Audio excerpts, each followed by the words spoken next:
እሺ በስመ ሥላሴ በስመ አብ ወወልድ ወመንፈስ ቅዱስ አሐዱ አምላክ አሜን። ባለፈው እንግዲህ የት ቦታ እንጸልይ በሚለው ተነጋግረናል። እንግዲህ ባለፈው ተቋርጧል። በአጋጣሚ የሰማችሁና ያዳመጣችሁ ሳብስክራይብ ያደረጋችሁ እንግዲህ እንዳያመልጣችሁ ሳብስክራይብ አድርጉ እና የት ቦታ እንጸልይ የሚለውን ተነጋግረናል። አሁን ደግሞ ምን እንጸልይ የሚለውን በመጽሐፍ ቅዱስ እናንተ ስትጸልዩ አባታችን ሆይ ብላችሁ ጸልዩ ብሎ ጌታችን አስተምሮናል። ያ ትልቅ ጸሎት ነው። አባታችን ሆይ ትልቅ ጸሎት ነው። መጀመሪያ ጸሎት በምስጋና ይጀምራል ተባብለናል። ከዛ በኋላ ቦታና ጊዜ ገድቦ ለተመቸው ሰው ሰዓት ይዞ መጸለይ ግዴታ ነው። ላልተመቸው በተለያዩ የህይወት አጋጣሚዎች ያው ሰው ልጅ ብዙ ነገር ያጋጥመዋል። በስደት በተለያየ ቦታ ስትሆኑ እየተራመዳችሁ የተጓዛችሁ መጸለይ ትችላላችሁ። አንድ እሱ ነው። ያው ምን እንጸልይ የሚለውን በቤተክርስቲያናችን የተለያዩ የጸሎት ክፍሎች አሉ። ትልቁ ጸሎት ያው አባታችን ሆይ ነው። እናንተ ስትጸልዩ አባታችን ሆይ ብላችሁ ጸልዩ። እንዲህ ብላችሁ ጸልዩ።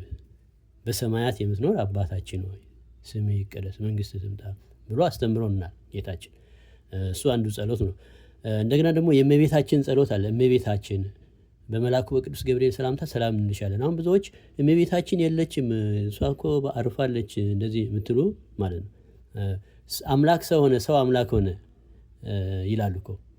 እንኳን እመቤታችን እኛ የአምላክን ባህሪ እንጋራለን።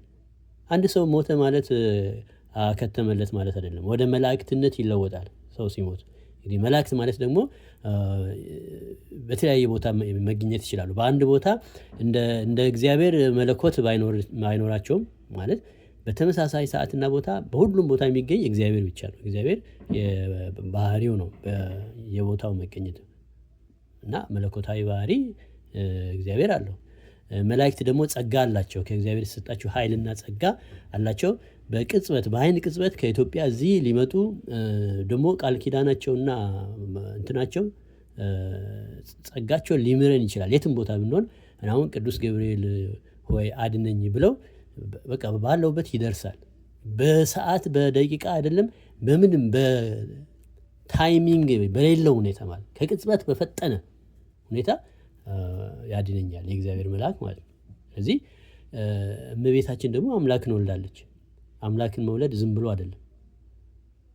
ስለ እመቤታችን መጀመሪያ ማወቅ ያስፈልጋል። እመቤታችንና ሌላውን ሰው ማመነጻጸር ተገቢ አይደለም። ኢትስ ዲስሪስፔክትፉል። አለማመን የራስ ጉዳይ ነው። ሰው በእንጨትም በድንጋይም እኮ ያምናል። ዛፍ ያድነኛል ብሎ ያምኑ የለ እንዴ?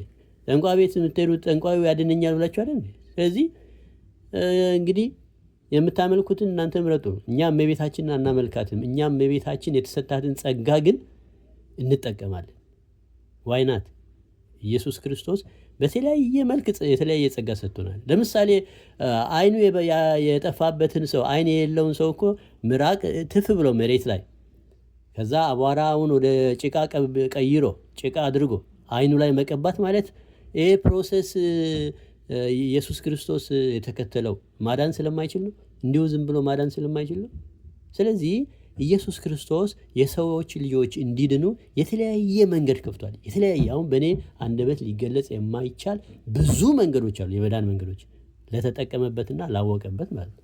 እንዲያውም ሁሉ እንደዛም ሆኖ ዛሬ የጥፋት መንገዶች ደግሞ እየበረከቱ ነው። በተለይ የኑፋቄ መንገዶች። እመቤታችን እንዲህ ናት፣ እመቤታችን እንደዛ ናት። ጠረጴዛ አስቀምጦ ጠረጴዛን እየደበደቡ እንዴት ኢየሱስ ክርስቶስ በሚመሰገንበት ቦታ እመቤታችን ትመሰገናለች የሚል አለ። እመቤታችን ጠላቱ ነች እንዴ? እመቤታችን ብትመሰገን ኢየሱስ ክርስቶስ ምን ገዶት? ራሷ እኮ ትውልድ ሁሉ ያመሰግኑኛል ብላለች እኮ። ወናሁ ያስተብጽኡኒ ኩሉ ትውልድ ብላለች እኮ። በቃ ትውልድ ሁሉ ያመሰግኑኛል ብላለች። ምስጋና ደግሞ ምን ማለት ነው? እመቤታችን ማመስገን ማለት እኮ መጸለይ ማለት ነው። በእሷ ምክንያት ምሕረት እንዲወርድ ከኢየሱስ ክርስቶስ ጋር በቀጥታ እንገናኝም ወይ? ዋይናት ሰው ከፈጣሪ ጋር ቢገናኝ ምን ክፋት አለው? ግን አሁን ሁሉም ሰው ከፈጣሪ ጋር የመገናኘት ፓወር አለው? ሁሉም ሰው ጻድቅ ነው? ሁሉም ሰው ኃጢአተኛ ነው? እያንዳንዱ ሰው ልክ ከአንዱ ኮከብ ክብር የሌላው ይበልጣል እንዲል እያንዳንዱ ሰው የተለያየ ጸጋ አለ። ሰው ደግሞ በባህሪው ደካማ ነው፣ ኃጢአተኛ ነው። በሀሳብ ኃጢአት ይሰራል፣ በሐልዮ ኃጢአት ይሰራል፣ በስህተት በድፍረት ኃጢአት ይሰራል። ስለዚህ ኃጢአታችን ነው እግዚአብሔር ጋር ቀጥታ እንዳንገናኝ ያደረገን። እግዚአብሔር ጋር ቀጥታ ብንገናኝ ደግሞ እመቤታችንን አንክዳትም፣ አንቃወማትም። የእናትነቷን ጸጋ እናከብራለን። እናቱ ነችና እናታችንም ነች እና እመቤቴ ሆይ ወደ እኔ ትመጪ ዘንድ እንዴት ይሆንልኛል ያለችው ኤልሳቤጥ እኮ እመቤታችን ሰው መሆኗን አውቃ ነው።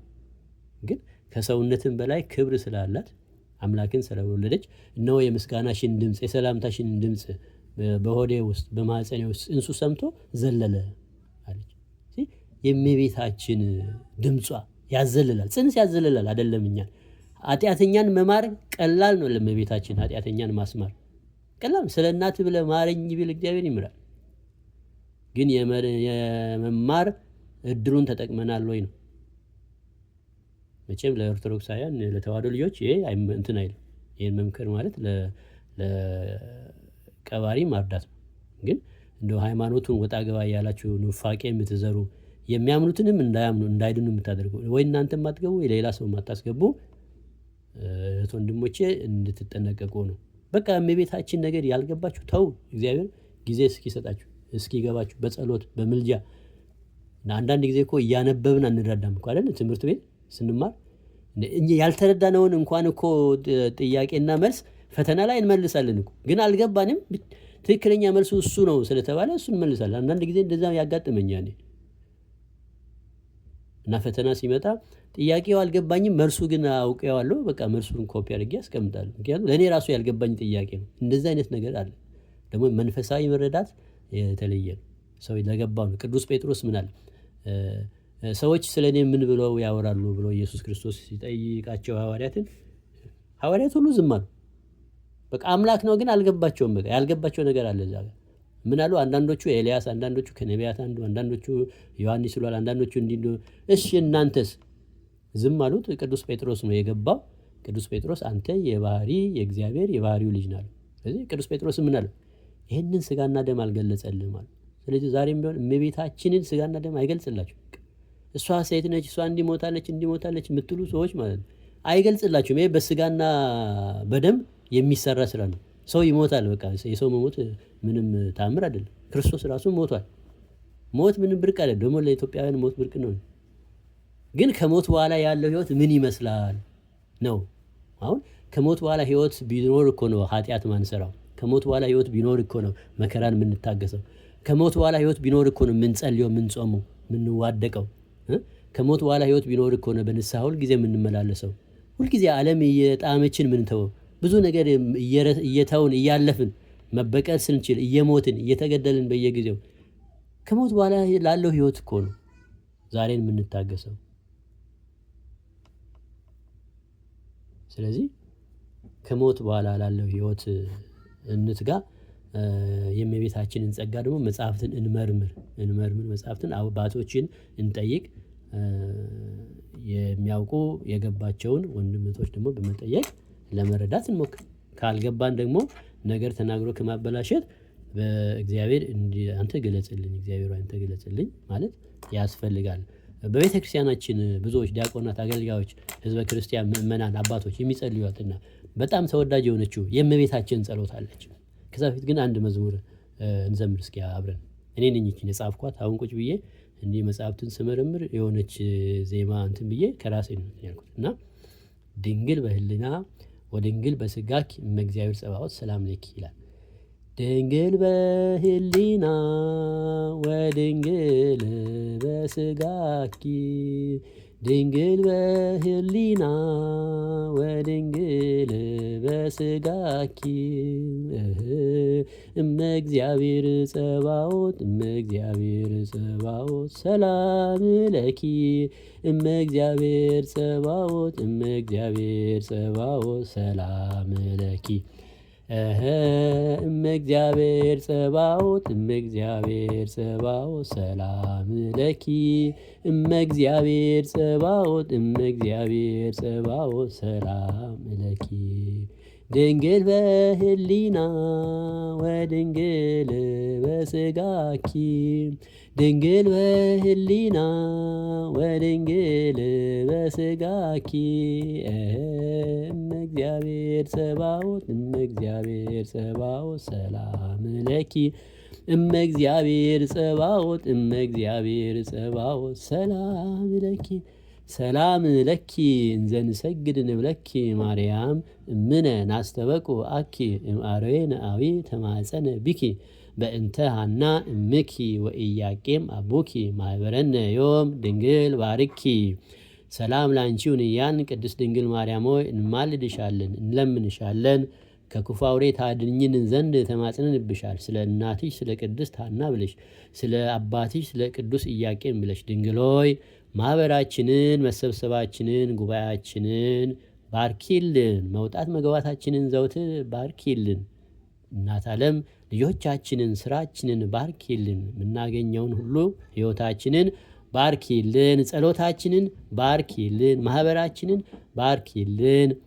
አምላክን የወለደች እመቤታችን ቅድስት ድንግል ማርያም ያደረገችው ጸሎት የሉቃስ ወንጌል ምዕራፍ 1 ከቁጥር 46 እስከ 54። ማርያምም አለች፣ ነፍሴ እግዚአብሔርን ታላቅ ታደርገዋለች፣ መንፈሴም በመድኃኒቴ በእግዚአብሔር ደስ ይላታል፣ የባሪያይቱንም መዋረድ አይቷልና። እነሆ ከዛሬ ጀምሮ ትውልድ ሁሉ ያመሰግኑኛል። እርሱ ብርቱ የሚሆን ታላቅ ሥራን ለእኔ አድርጓልና፣ ስሙም ቅዱስ ነው። ለሚፈሩትም ምሕረቱ ለልጅ ልጅ ነው። ኃይልን በክንዱ አደረገ። በልባቸው ሐሳብ የሚኮሩ ትዕቢተኞችን በታተናቸው፣ ብርቱዎችንም ከዙፋናቸው አዋረዳቸው።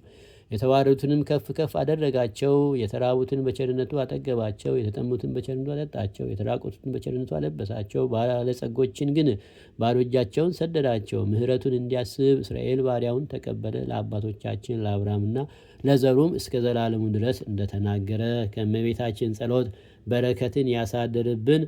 አሜን። ይቆየን።